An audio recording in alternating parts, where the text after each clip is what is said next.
Well, thank you, everybody. Yeah, yes, we were going through Dare to Lead by Brené Brown this month. It's for me, it's been a really awesome read. And thanks, Dr. Roche, for the recommendation. One thing that captured me that I really liked just when I started reading the book was just her definition of what leadership is. Taking responsibility to find potential in people and processes and having the courage to develop that potential. I like the way she puts it in terms of people and processes, because sometimes, when we talk of leadership, we are just looking at, in most cases, we're looking at people around us and stuff like that. But then for me, it resonated. I see a lot of us here, we are entrepreneurs, which means when you commit to, or you come up with an idea that you want to pursue and develop, and you start committing to developing the potential and unearthing it, and taking it out there to the market, essentially you are a leader. So I just liked the way she captured it. So just a brief overview of what I picked up myself from the book. She kind of has 4 subjects, that she talks about around leadership. The first one talking about rambling with vulnerability, which basically speaks to, the courage to be vulnerable as a leader, and vulnerability is one word which, when in our day-to-day sort of interactions, it's like, for lack of a better word, it's a bad word. But when you go through the book and understanding what she's teaching, really there, it's all about getting out of your comfort zone so that you could be counted as a leader. It's all about, listening and being aware of your fears, being aware of your feelings, being aware of the ego. We had a good time the last month going through ego is my enemy. So, and it was quite interesting for me going through this, and I could see the lessons that we were going through on ego, coming through also on this month's read. The second thing that she talks about, it's living into your values. Values are things that really anchor you as an individual. And in most cases, we, during tough times, we need to stay true to our values, which is what she's teaching. And I tend to agree with that. Somebody once said, wait until you put somebody under pressure. That's when you see the true character of such an individual. So, the values that, we embrace as leaders, as individuals, we need to guard them such that even during tough times, we don't, let go of our values or abandon them, so to say. We walk the talk, what we believe in as leaders. You go out there and do what you believe in. We don't want to run away from hard stuff. There's a tendency for us to run away when you have to deal with a difficult conversation, so to say. The third thing that she spoke about, which I really enjoyed, is braving trust. And I like the way she looked at trust and say, a lot of us, we say we are trustworthy, but we don't trust other people around us. And she went on to explain that trust is not a character. I mean, trust is character, not a behavior. And in most cases, when we say no, you know, I no longer trust somebody, you would find that we are speaking to their behavior in a particular incident in terms of what could have been going on, you know, in your relationship or in your dealings at that point in time. You would then say, no, I no longer trust you because of something that is going on at that particular time.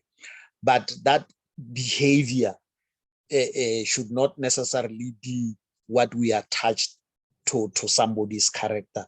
And when you say you don't trust somebody, she's advocating for saying, be specific. What behaviors don't you like about an individual? And the other thing that really stuck to me about trust was, you know, I can come to Dr. Roche and say, share with him confidential information about Tulani, and thinking that I want to impress him, when, you know, in actual fact, when I walk away from him, he's thinking, if this guy can share with me Tulani's confidential stuff, can I trust him with my stuff? So, you know, but sometimes when we are, especially when you are talking to your leader or somebody superior to you, you kind of want to impress, and you start sharing confidential information about other people, thinking that, you know, you are trying to earn their trust. But in fact, by so doing, you are actually working against yourself. And then the fourth thing that, you know, she's talking about is talking about learning to rise. And what came out strong there was that bravery and risk taking always attract hard knocks. You are going to, you know, fall in one or the other, you know, as you are in this journey of business, leadership, whatever it is. You are bound to have challenges that would you know, you fail. Now you need to learn how to rise from disappointments and failure. You need to and you do that by way of preparing yourself, that what will I do should this thing not work? Should I fail? What is it that I'm going to do?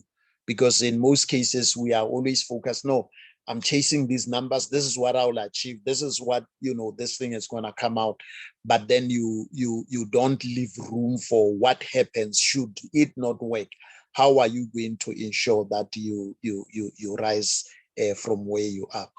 So in a nutshell, for me, that summarizes the whole book. I really enjoyed, you know, because her book is really based on a lot of research that they have done over the years, and I found it to be quite an interesting book.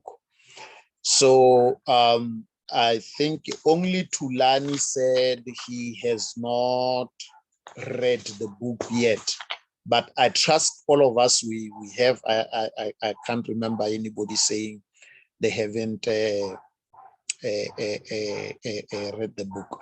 And so I think we can start by, you know, going into the group and seeing who read, and you know, they just give us your views on the book in terms of what you found. How was your reaction? What's your reaction to the book? How did you, you know, did you enjoy it just at the get-go, or did you take time? Did it take you time to get into the book? Who wants to go first? Dr. Roche, are you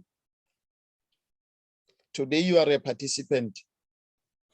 No, no, I've read the book, so I can also contribute as well. Yes, sir. Okay. So should I go? Yes, you can go, sir. Oh, okay. Yeah, thanks for that, Malusi. I think, I mean, I enjoyed the book quite a lot. I think it's a book that if you haven't read any of uh, Brené Brown's books, I think this is something that I would recommend anyone to actually get and read.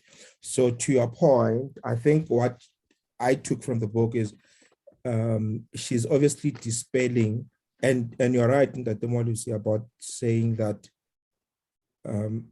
there's it feels like a continuation from Ego is the Enemy by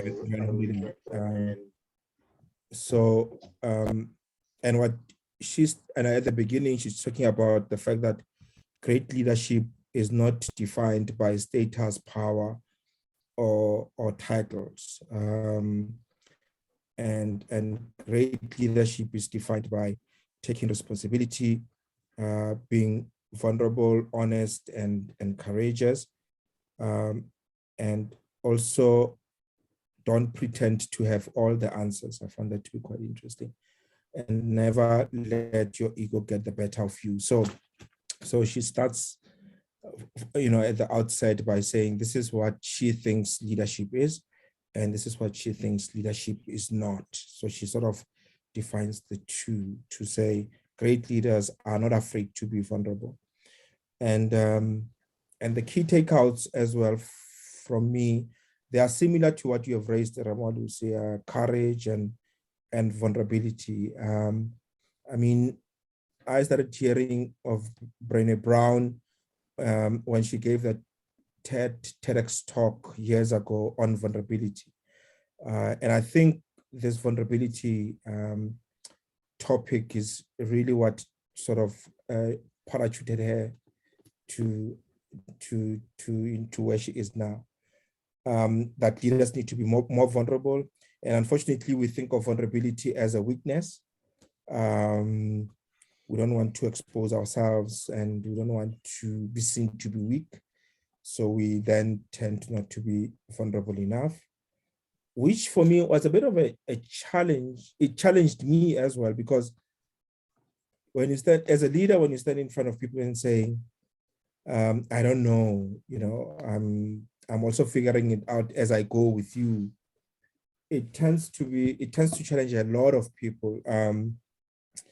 But I mean, I've learned, when I watched her TEDx talk back then, I've learned to say, I don't know the answers. And that's okay not to know the answers. And we are figuring it out. So the courage and vulnerability thing for me is, I think, to a large extent, what I continue to take. And she defines vulnerability as exposing yourself to others, and to act, in a risky situation, or in a situation whose outcome is uncertain. So you are just putting yourself out there and saying, you know what, this is what I think. I might be wrong. And if I'm wrong, it's not the end of the world. Which is something that I think a lot of leaders still need to come out and say, I made mistakes, and and be vulnerable enough to admit to that. So then secondly, values, you spoke about it in your introduction, Ramalusi. Values, be clear about our values. And I think values is something that I think most people don't understand, especially when it comes to corporate or running organizations. We tend to run organizations from the mission and vision statement. We don't define our organizations from a values perspective. What do we stand for? What is the mantra that we stand for in times of uncertainty? what are the guiding principles, not the vision or mission statement, but what are our values, you know, and I think she brings that to say values are ideals that keeps guiding us. Do what's right and not what's easy. And I loved that. And then number 3, honesty, you know, deliver honest feedback, even if it's tough feedback. So this one was a bit of a challenge as well. You know, because how do you, I mean, we deal with it in our leadership program. How do you have difficult conversations? And I find that a lot of people don't know how to have difficult conversations. They just jump into the issue. And I mean, I think Shama would know because we also had that class in one of the sessions. But yeah, provide constructive feedback. Yeah, emotions take over, emotions get charged, and people just go for the jugular. You know, and speak truth and be clear about your expectations. So I think that also stood out. Trust, you spoke about it, Ramodis. I'm not going to go deeper into it. And you spoke about, I think she spoke about the 7 behaviors: braving, setting boundaries, which is B, R, reliability, A, accountability, V, fault. And I liked the fault, the confidentiality. And then I, integrity, N, non-judgment, and G, generosity. And then also what I loved towards the end is failure, the ability to fail and recover. And it's okay. I mean, I meet quite a lot of people and they'll always say, I'm a perfectionist. And I just roll my eyes because I know you're just afraid of failure. There's nothing like I'm a perfectionist, you know? So yeah, ability to fail and recover. I think it's the hallmark of what success is about. You can't succeed, I believe personally, you can't succeed if you haven't failed. And if you don't fail, it means you're still far away from success. So you need to fail on your way to success, but don't fail for the sake of failing. Fail forward, make new mistakes. Don't repeat the same mistakes over and over and over again, because then that will be a definition of insanity. So fear of failure holds us back. And then also what stood out for me was take off the armor of perfection. So you know, just put this whole thing of yes, we strive for excellence, but you know, and there's nothing wrong with striving for excellence, but in the process, you're gonna make mistakes, you're gonna drop the ball, and that's okay, as long as we learn from that and we move forward and we make new stories. So yeah, so for me, those are the things that stood out. It's well researched. I mean, this is research, and I think I doubt she wrote this book by herself alone. I think she keeps on talking about a team. She's got a team of researchers that she works with. I like the fact that she defines herself as a researcher as well, not as a guru. So it's one of those books that, you know, she digs into her research work and she brings insights out, and then she shares them with us. So yeah, so those are my key takeouts. And as we discuss further, I will express some of my views on the book as well. So thank you. Thanks, Doc. Yeah, the research work was quite interesting. I mean, in a lot of cases, when you look at research, we are mainly looking at, for lack of a better word, scientific, you know, sort of stuff, and she's really going into the human element of behavior and stuff, which really, for me, was quite outstanding. And when you talk about the fear of failure, I couldn't help but just look at your program of my biggest blunders. So yeah, okay. Thanks, Dr. Roche. Blondie, how did you feel about the book? What did you like? What did you not like? And what would you wish had been different? I think I need to retrace my steps as far as Brené's body of work on the subject of leadership, because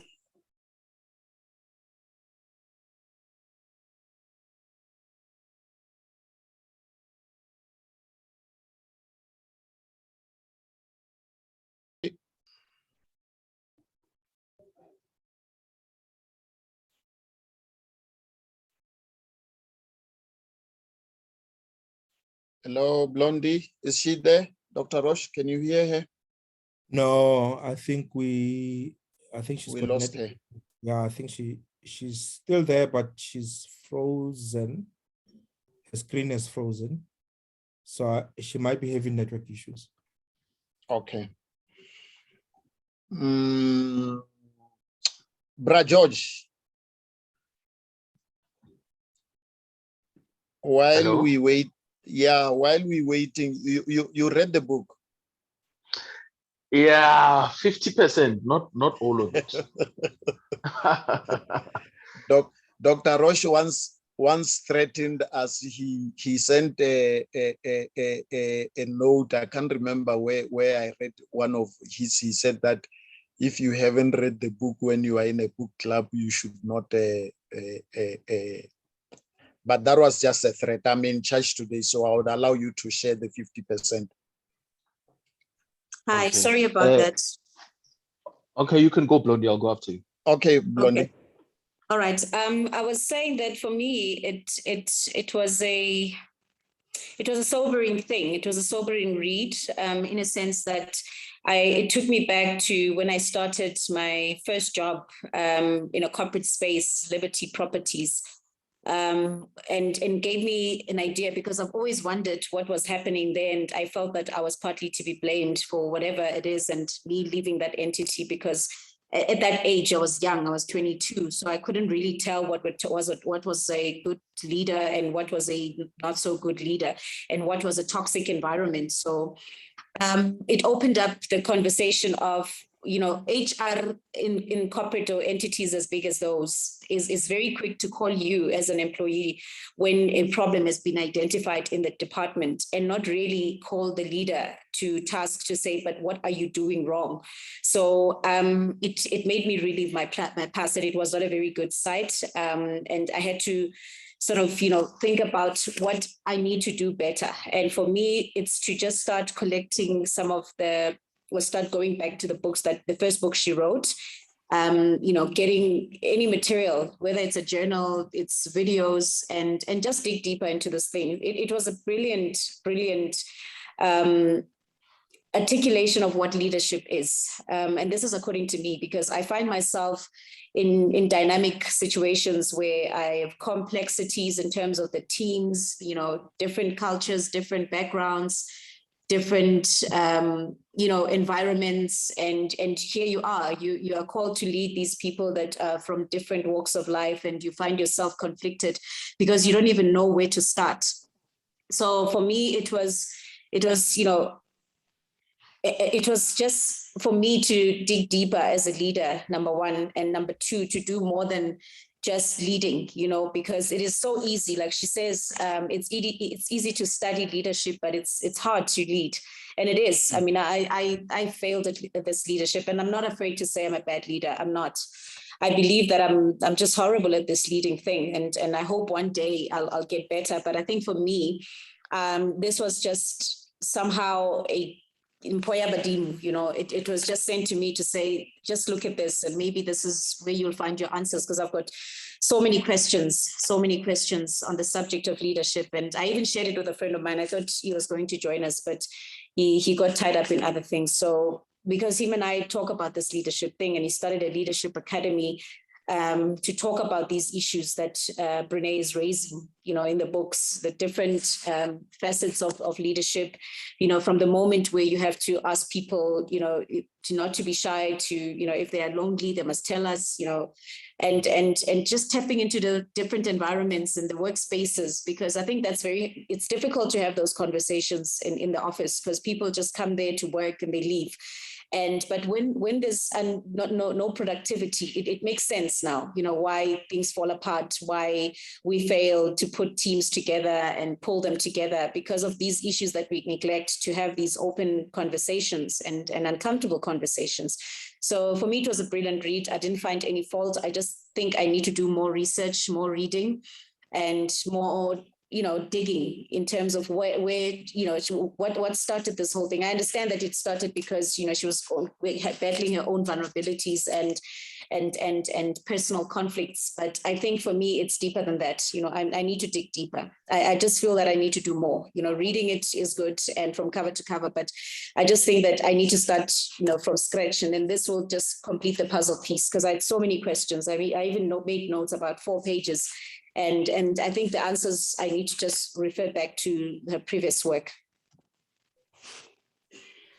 Yeah, well, yeah, no, thanks, Blondie. It's indeed, it makes you look back. I mean, I saw my whole career from the very first time I started working, the sort of mistakes that, were happening all along from your leaders and even on myself as a leader and stuff like that. One thing that I picked from her is she's also very generous with her work. And I think for those of you, she has a read along workbook, which I would encourage, those who want to go deeper into this to download that. And then I have done that. I'm actually looking for a partner that we can go through, because she's encouraging that you go through it with 1 or 2 people in a group setting and the like. But her work, definitely it's a lifelong sort of work that you need to be doing on yourself. And for the first time, I've read a book that really has stuff that you can be using and working on a continuous basis. So yeah, no, thanks, Blondie. Pleasure. Bra George, over to you, sir. Hello. I don't know, because you say you read just part of the book, but maybe just share your thoughts. What do you think? What did you find interesting about the book? Yeah.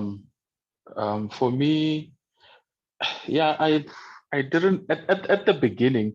Actually, I read like 60-70% of it. I just maybe need another hour or 2 just to wrap it up. But it was a very, I think it was unorthodox, a bit different for me in terms of what I expected leadership to be. I think the approach and the angle in which she broke down leadership, it was very interesting and very new for me to see it from that light and from that perspective. But I never knew that a person can write a whole book on vulnerability and, being courageous and sympathy and empathy. For me, those are just words, but it's amazing what those things mean and what they entail. For argument's sake, vulnerability, actually, it's a new word that I learned in therapy. I think it was last year. I really battled with, emotions and things like that. But I learned about being vulnerable to people. I'm a very closed person. I have many facades, and I failed to be vulnerable in terms of, who I really am, but I like the fact that she was able to explain what vulnerability is, and there's this saying that says, deep listens unto deep. Only the real in you can listen to the real in me, or the real in me can listen to the real in you. So it's amazing. I'd the part that I've read, like sympathy and empathy, I'd think it's kind of like a guideline for life in terms of how for a person like me who fails with social anxiety, or who has problems with relating to other individuals, be it colleagues, be it brothers or sisters or stuff like that, so it's actually very nice how she actually explains sympathy and empathy, and that emotional intelligence aspect of it. I never knew there's this study that can actually teach you how to relate to individuals. For one instance, where she was having a conversation with the husband, but in that conversation, it's also very powerful how they relate to each other, how she relates to her daughter, how she relates to her colleagues, and how also she does not only teach leadership, but she practices it to the best of her ability, by her being vulnerable on her side, sharing very sensitive things about her daughter, about her life with her husband and colleagues, etc. So it definitely, it's something that I need to read again, and really, I think I was just going through it and taking as much as I could, but I think I really need some more time in terms of understanding, as you said, going deeper and trying to really put the pieces of the puzzle together. But I think it's very powerful, in terms of the attributes and the characteristics that one needs to have. If you can have all those elements and understand how they all work, I think it can really make you a better individual, to say. And it's yeah, that's it for my side. Thanks, Bro George. Yeah, I like this thing of vulnerability, because the way she describes it, and vis-a-vis how we've always viewed vulnerability, because we think to be vulnerable is just to hang your dirty linen out there for everybody to see, and that's what keeps us away from being open and embracing other, to open up to other people who think, I'm going to expose my weaknesses and stuff like that. And then the issue about empathy, what I liked, and Dr. Roche, I'm going to give you a thing. I want you, when you come later on,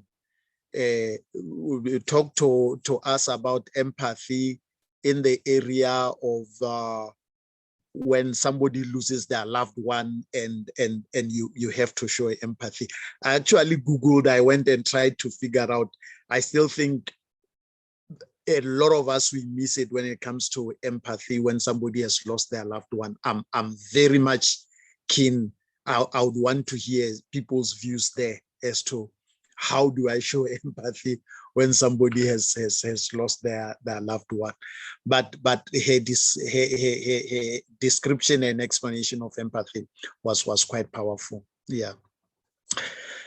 All righty, Shama, my aunt. Kana ko Molepolole ke Setlogolo, Shama. O tswa Molepolole? Is it your home village? Yeah.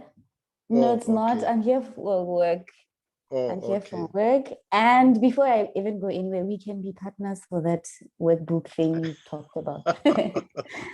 Okay, so for me, I loved everything about this book. And Dr. Roche, oh, can you see me? Hello? Yes, we can. Okay, so I really loved everything about this book, mainly because I come from the psychology background, and it was a lot of good things for me. It felt like a confrontational, at some point it felt very confrontational, at some point it felt like a very warm blanket that was very assuring. So I really, really, really loved it. And what stood out for me, it's maybe because my temperament is idealist. I feel everything, beating heart, that red what's a beating heart, that is me. So I really loved it so much. And I think there are so many things that I took out from the book, but the biggest thing that stood out for me was when she spoke about perfectionism. I think I'm a recovering perfectionist because I wouldn't do anything because it had to be perfect. So when she spoke about how perfectionism holds you back, you should just let it go and choose progress over perfectionism. And I also loved the braving acronyms when she talked the B for boundaries. I'm a queen of boundaries. Like, people must know what my boundaries are and I communicate them well. And I also really loved how she talks about how she sort of defines what a great leader is. How a great leader recognizes potential and pushes for that, and how they take responsibility. And also how there's a part where she talked about how she didn't know anything. And she was like, you know what, I actually don't know that, and I also like how she talks about shame, how we all are dealing with shame to whatever degrees we're dealing it with, but we don't want to talk about it. We don't want to be seen that we're struggling. I think for me, my big take home from the book is that leadership is being in front, being human, and the cliche thing, making people seen, leaving them feeling seen, heard, and loved, and all of that. I think that is the core of this book. And it should be in every single leader's toolkit. Like, you need it as a leader. And and also that leaders are vulnerable. Again, the word is coming up, and they don't pretend to have it all. They know their shortcomings and they're working on them, and they never let their egos get the best of them. So I don't know if we're rating the book yet, but not yet. Not yet. I loved everything about it. Everything. Okay, yeah. No, it's a good book. I mean, one of my big characters, it's her husband. I mean, that guy is bad news. The way he's come and handling this short-fused woman, I mean, it's amazing. I just love his character because when you listen to the stories that she's sharing about her interaction with the husband, you find that Brené was always like fuming and really calling shots and the like, but the husband is always calm, and I mean, she just knows how to deal with the short fused wife. It's which is quite interesting. Tate Thulani, you haven't read the book, but is there anything that you want to that you are picking up? Yes, sir. It seems like similar to the book that I just finished reading, the one we were talking about last month. Mm. It sounds as if it's a good continuation of that book, of which still talks about leadership, and sounds good, something to dig on. Yeah, true. Dr. Roche, I know you hadn't finished your plate, so you can dig in, sir. Yeah, we have Matsepo also. Maybe Matsepo. Yeah. Oh, okay.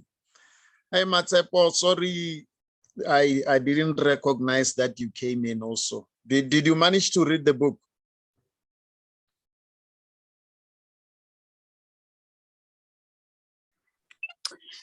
Hi, hey, I'm listening to you going one by one, and I'm just like, I'm gonna step out of this room before they call my name, because I didn't manage to read the book, and I heard you saying there was a threat.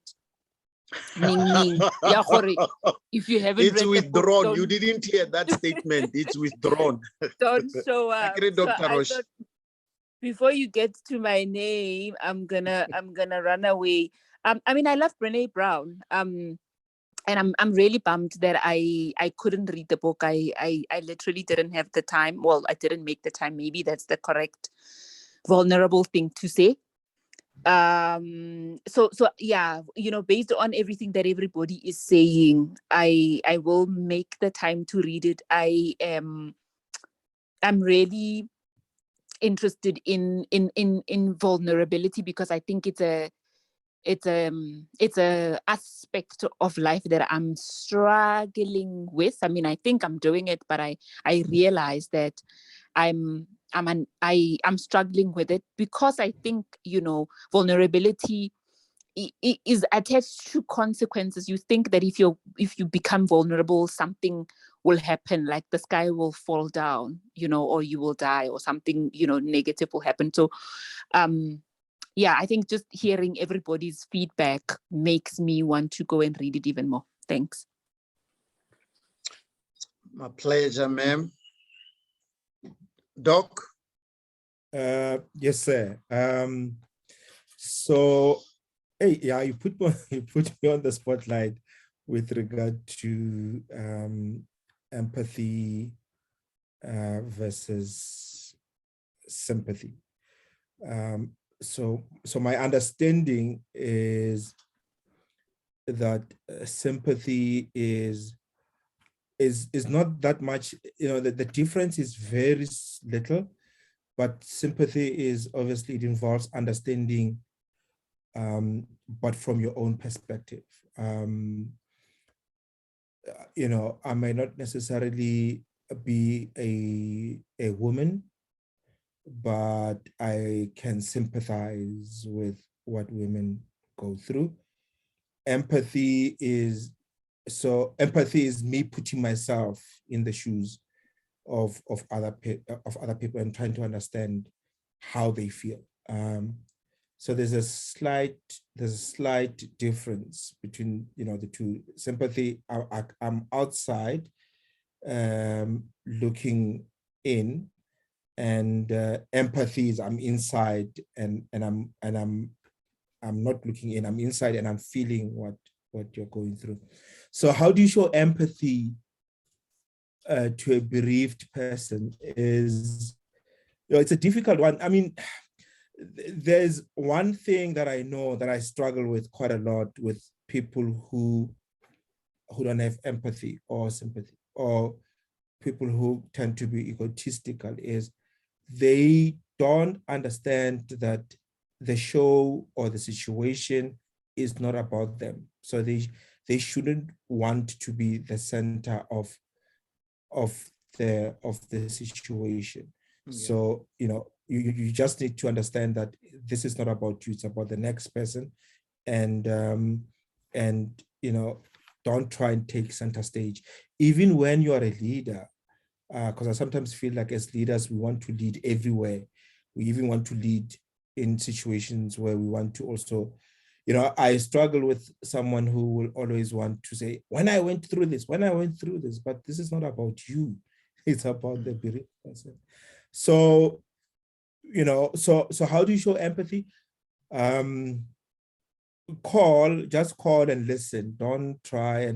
And I think that's an example that they usually put to say, you know, if you can go to the bereaved and just be the physical presence, don't try and say something smart or any of that sort. Just you being there is more than enough, you know. If you can call. If you don't answer the phone, don't be sending messages, I called, you didn't answer, blah, blah, blah, blah, because obviously you need to understand that they are going through a difficult period. And if you send a text message and they don't respond to it, also understand that they might also be overwhelmed, and you know, responding to things like text messages at that particular point in time is not at the top of their priority. And visiting is always important. Being there is very important. I actually think that physical presence is far more important than what you say. You can keep quiet the whole time you are there, but for me, your presence is far more important. I don't know, maybe it's the introvert in me talking. So I know some other people want to hear you say something. So being there for me is important.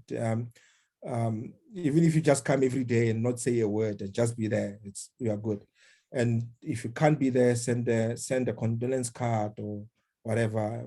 Don't send flowers. I'm not a fan of flowers, but you know, a condolence card, a message of some sort. So yeah, but yeah, the reason why I brought that up was the way she explains it. Remember in the book when she had to miss an event for her daughter because there was a challenge with flights and the like. And together with her colleague, in terms of the way the colleague was showing empathy, and she using that to explain, you know, she's frustrated, and the colleague is not saying, I'm sorry, we are missing the flight. She says, I'm heading to, and then she says, you know, she repeats that. Now, I'm trying to take it now to a bereaved individual. Yeah. They are hating, and you know, so I actually now had to really look for, and a lot of what you've said, I Googled to look, how do you show empathy for a person who's bereaved? And a lot of what came up was, you know, I'm sorry for your loss, you know, stuff like that. But I think, like you say, being there and just probably waiting to hear what this person, you know, wants to say, and then possibly respond to that. To me, it would. But then when I take her explanation of empathy and having come to a bereaved person and say, I'm sorry for your loss, to me, it's like you know, there's a disconnect. So, you know, and I'm trying to find because this happens to us on a daily basis, you know, I'm trying to find a good way. But I think what you are bringing up is just being there and waiting to be there where, you know, should this person need anything, you know, ask anything, you are just there to, you know, make life easy for them, you know. So yes, absolutely. I was actually going to say, just be there. I mean, as Black guys in a funeral, we go there wearing our blue overalls. You know, we go there because we're going to help. We're going to carry things. We're going to slaughter certain things. They're going to slaughter certain things. We're going to carry things. We're going to move around. And that is, and Bomme, they would go there to help Pila, and they're going to, you know, do all the other chores. That's our way of showing empathy as well. But yeah, absolutely. I think one thing that I pick up on the vulnerability aspect as well is the fact that we tend to, and I think for me, it was a light bulb moment when she says, you know, vulnerability is not pity party. You know, it's not you trying to make people feel sorry for you. And I've seen that happen quite a lot, where people, you know, vulnerability is putting yourself at risk of in a situation that's uncertain, in you know, admitting that you don't know, you know, things like that. But it's not pity party. It's not, oh yeah, you know, I've been struggling, yeah, and they just go on the sob story. That's not vulnerability. And I've always, and I think for me, one of the reasons why I haven't really been warming up to this vulnerability thing is I think it's a thin line being vulnerable and using your emotions to get away with certain things that you should actually be responsible or accountable for. Because I think one of the things that she talks about is accountability, being responsible also, and holding people responsible. You know, you are not responsible for people's feelings. Yes. So I think for me that was quite an interesting thing, because I mean, this book is really about vulnerability and how to show up when you know, don't be afraid to be vulnerable, but also it's a thin line. Don't just be a pity party, ask for pity party, because people can pick that up. And I think people can pick up when you are being really vulnerable, and they can pick up, or I think I can pick up when somebody's just going on a pity party, and you know, and you know, the same story over and over. Oh yeah, we are sorry. Oh, shame, you know, oh, sorry. That's not, for me, that's not vulnerability. And I'm quite happy that she also brought that up. Thanks, Doc. Blondie. Yes, sir. You want to have a second bite?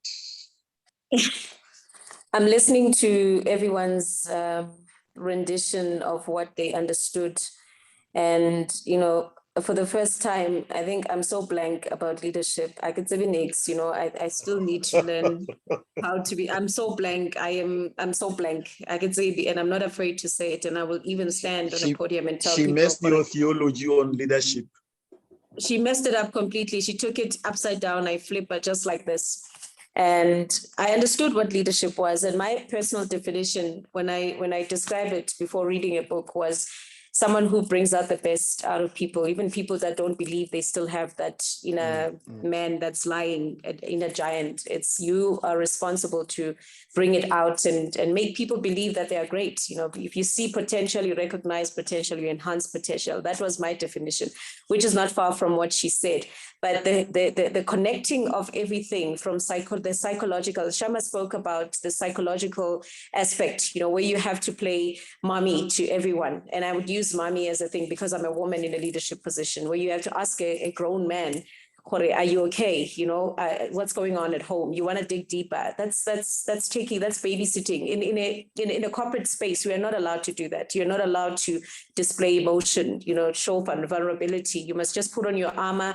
And then you carry on with the psychological safety thing, which no, everything is above board. I'm here to do what I need to do. And then I'm going back home and then I'll deal with my issues. You know, we were told that at an office setup, we need to leave our problems at the door. And that's where we went wrong. You know, I was thinking about it last night, and there was a guy who repeated that in my division. And he kept on saying that when you come inside here, you must leave all your problems at the door. And in my mind, I'm like, okay, so this goes back to what one of the economists at the London School of Business said about, you know, back in the days, you know, and it's also captured in Brené's book, where it's a quote about back in the days, you know, leadership was about, the work was about the strength and then it moved from muscle to become the brain. And now it's about the heart, you know, the future is about the heart, which is about the holistic, or what do you call it? The wholehearted leadership concept.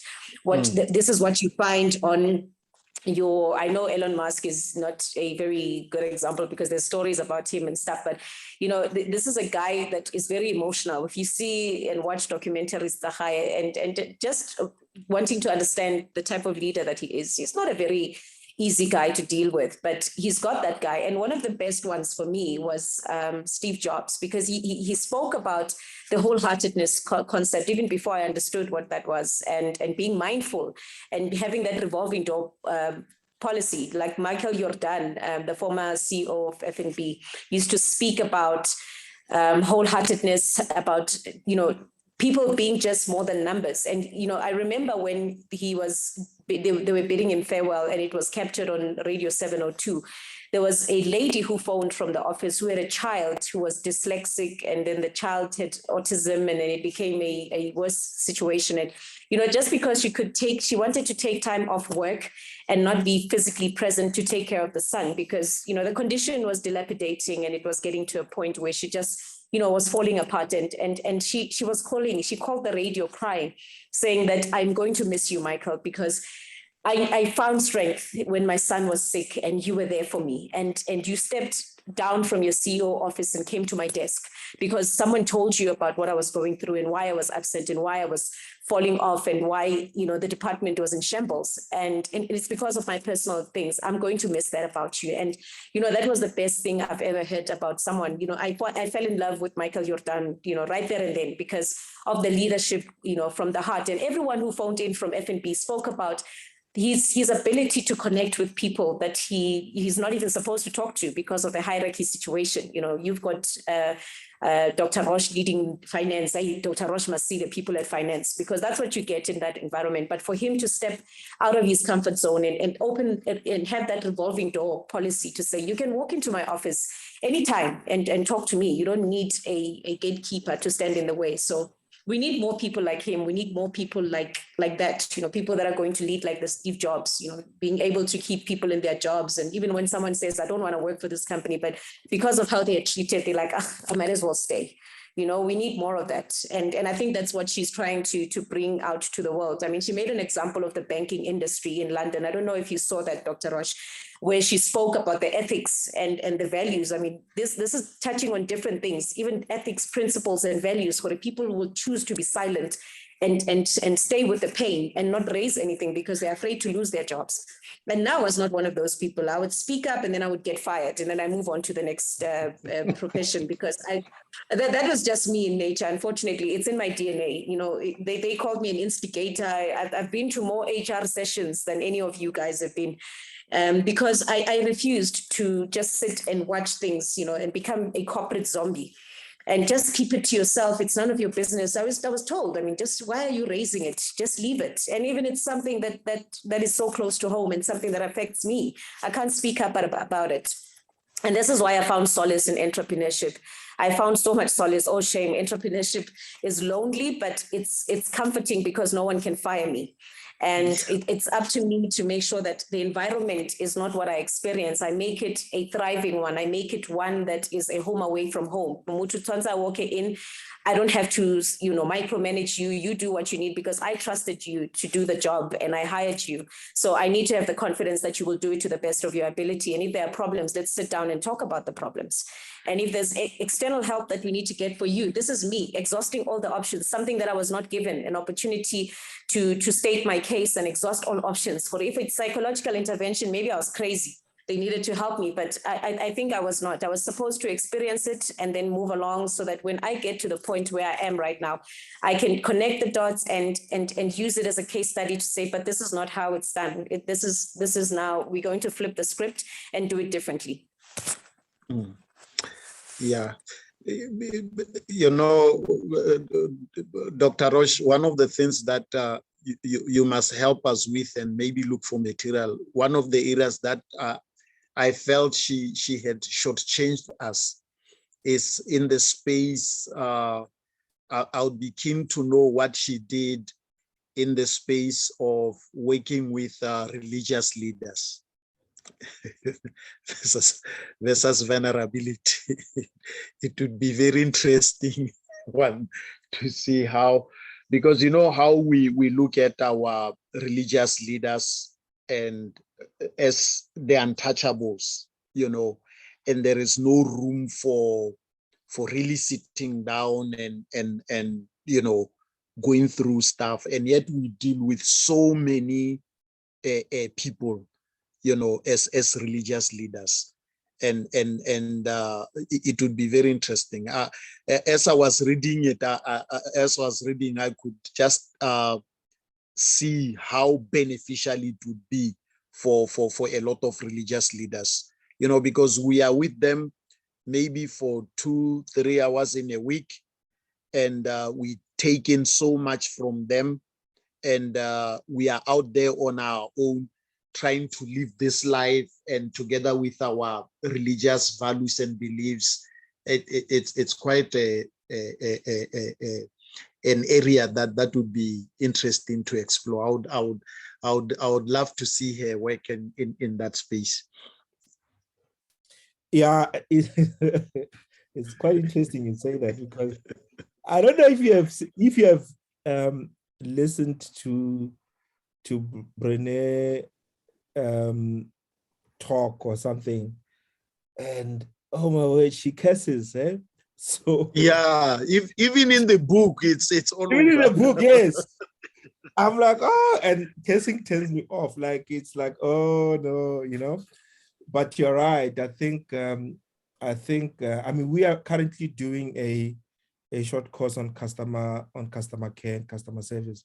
And when you deal with people, because I mean, pastors are also in the cold face of dealing with people emotionally as well. I mean, I've always said that there's just no way I can be a pastor, because people will drain you. And as a pastor, they come with all their emotional challenges and physical challenges. you need to find an outlet to recharge, because it's quite a lot. And you have to, I mean, if you remember, there's this picture of the late Desmond Tutu crying at the Truth and Reconciliation Commission, and with her head lying on the table, and crying, which is something that it's not expected of men, a man in that position, tasked with that type of responsibility, to just break down and cry. I mean,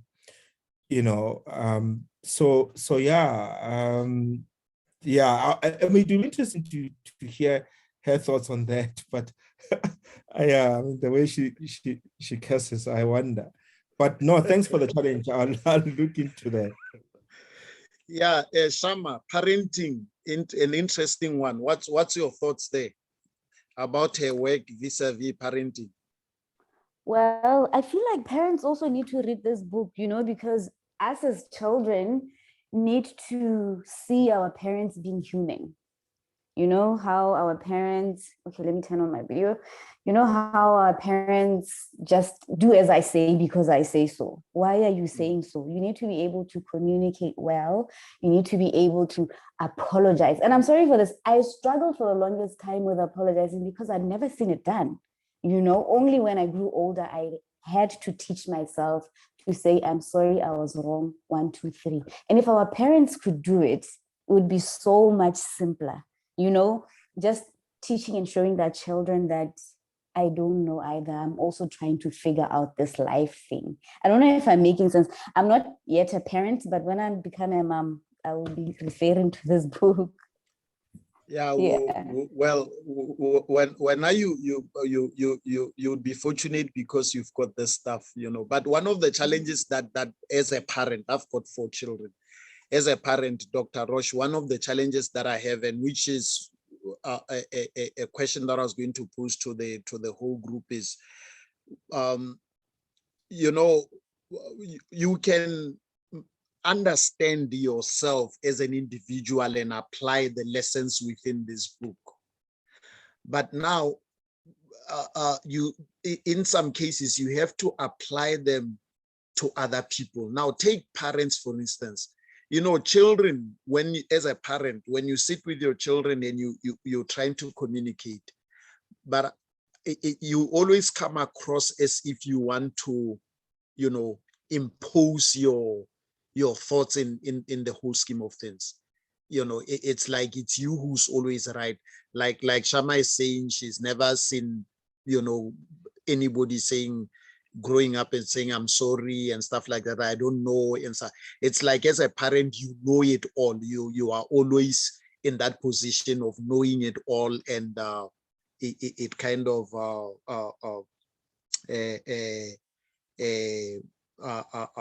challenges, because children are just at another level. When you try to reach out and say, how are we going to deal with this thing? It's like, when are you in my house, the barricade dinosaur, so I have a big problem for how do I reach out to them. Anyway, Bra George.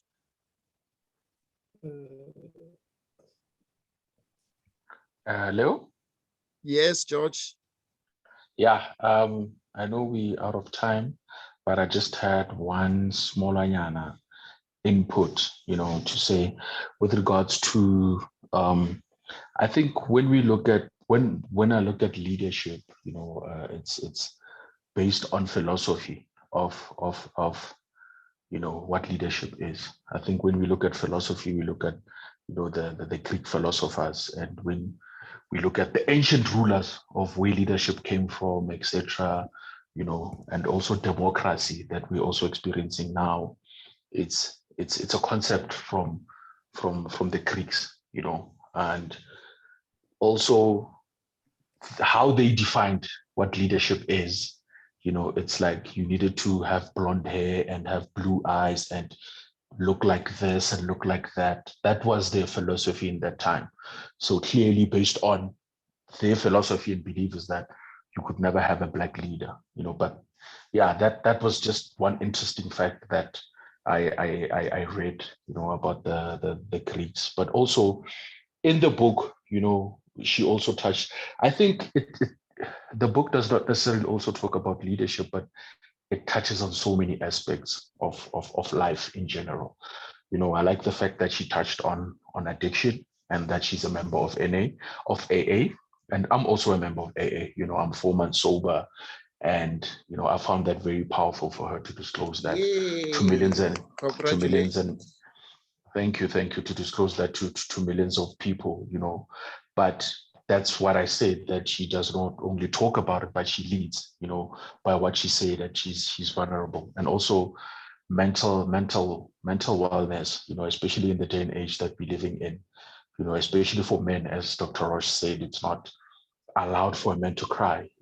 And if we look at the high divorce rate now, in the world or in South Africa in general, the GBV and, what stems of such behavior is the inability for men to really be vulnerable. You're asked to be a man, but then, what does it mean to be a man? I don't have any male figures or male role models that teach me how to be a man, and a man is not somebody who a man is supposed to lead. How do you become vulnerable, in the house?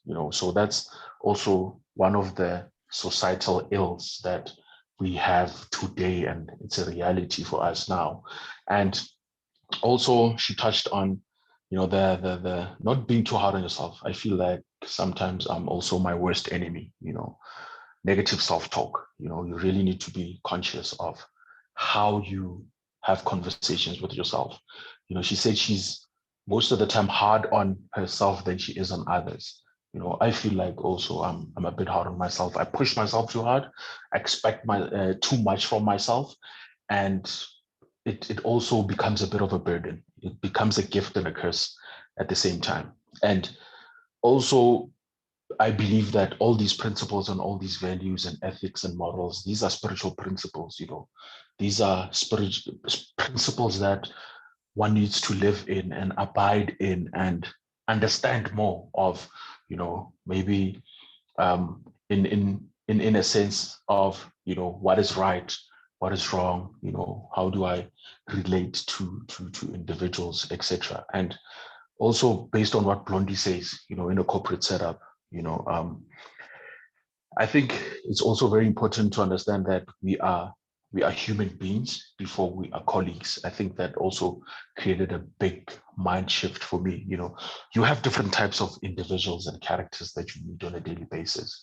I'm also working with some person of color, and we just come from different backgrounds and privileges and entitlement and XYZ. And I'm tired of fighting. I'm really tired of fighting. And I remember I was in the sauna, and I had a conversation with this old man. I think he was 80 something, 85, somewhere there. And tired of fighting. I wanted to get the secret for life. Just maybe he might have that secret answer of what life is. But I just asked him, what word of advice would you give me? As young as I am. And he said, just stop fighting. And that really resonated so much, because as they say, it's a fight.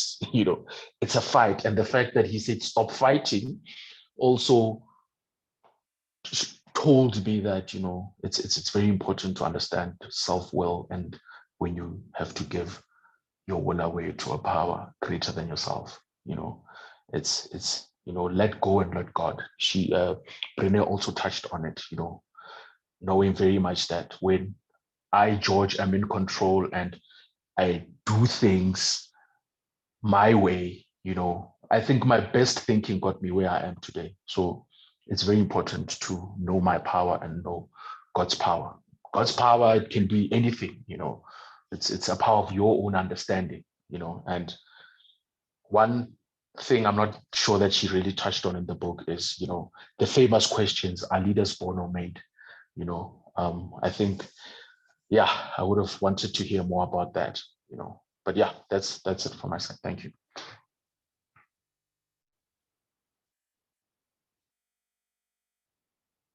Thanks for that.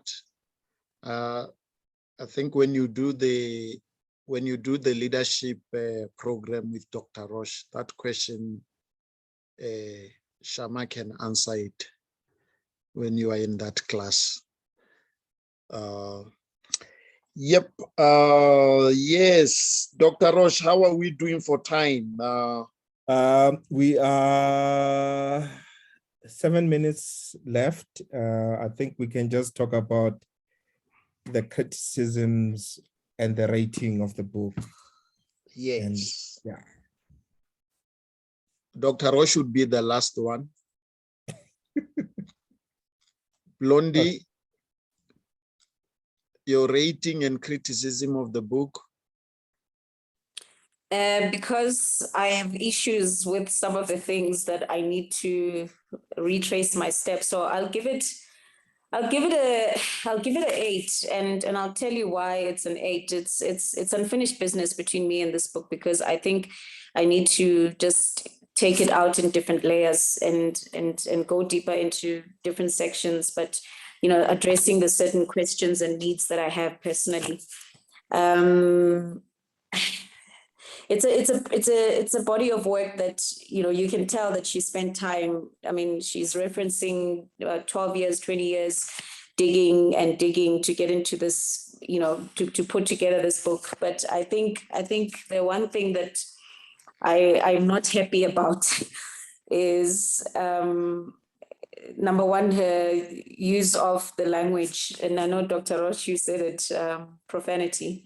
So she uses that a lot, and she swears a lot, and she's a very emotional person. For an emotional person trying to teach people not to be emotional about some decisions. I mean, she's human after all, and I forgive her, but I would definitely rate it an 8. As much as I would like to go back and read it over and over again, but yeah, an 8 for me. It's brilliantly captured, but yeah, it's just her.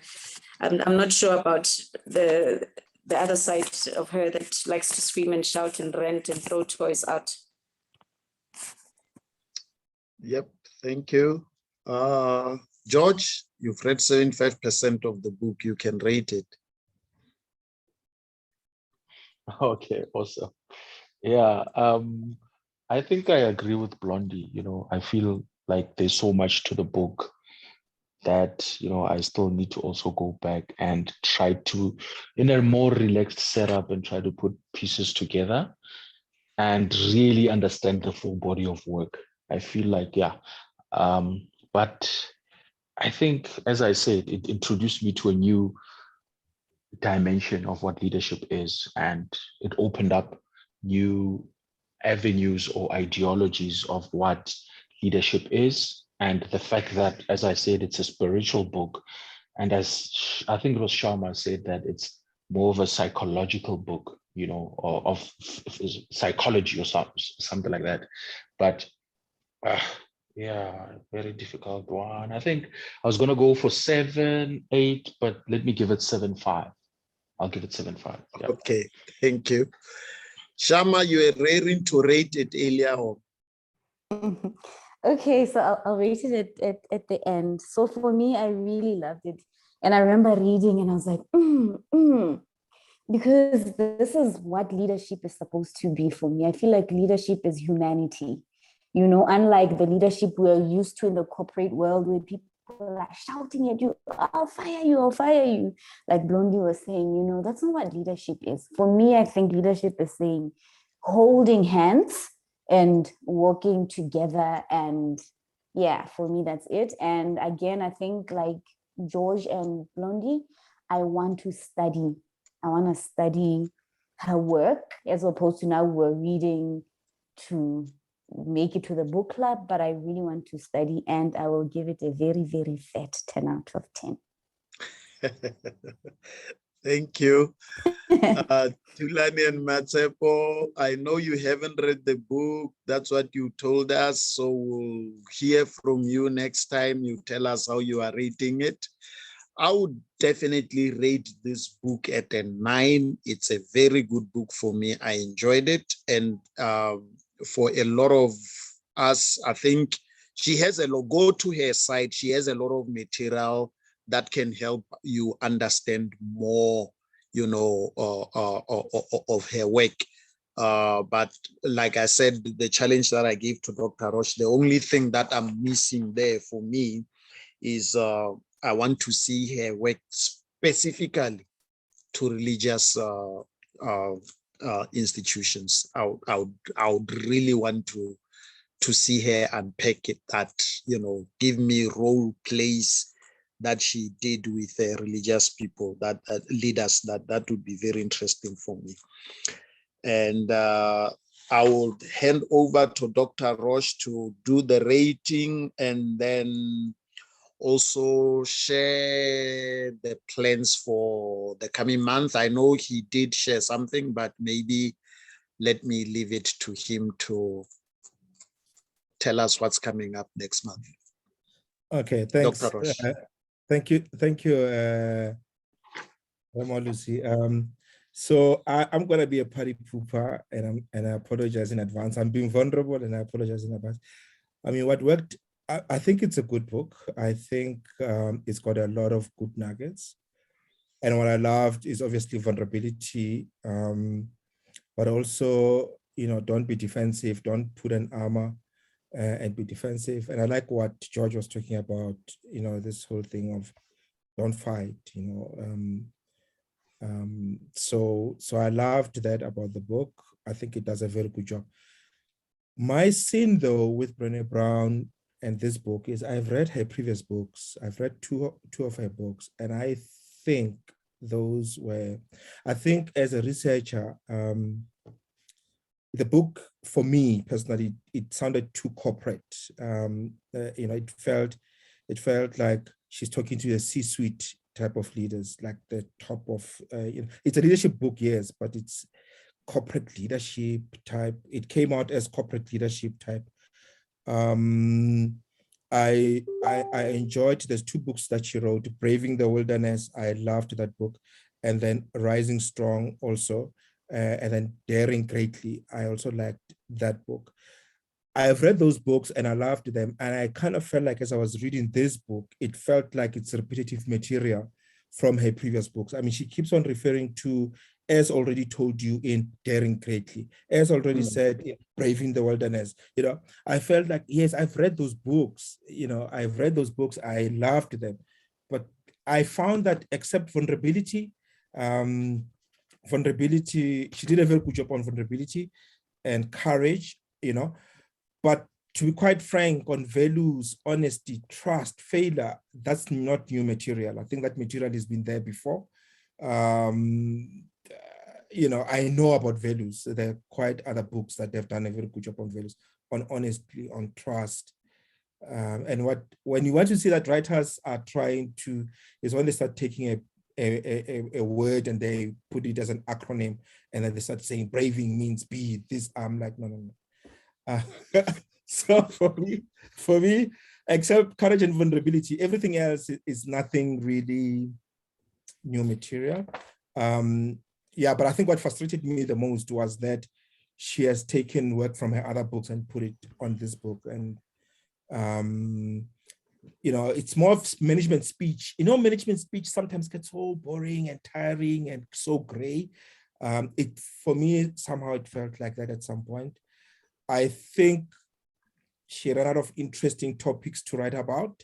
She needs to go back and research something different. And what I mean by that, if you read, for instance, Malcolm Gladwell's books, and she talks about Blink, and she does research on Blink, and then he goes into Tipping Point, which is something different from Blink and Tipping Point, and it goes to, so he has a way of picking topics and he researches on them, and they're quite vast and different.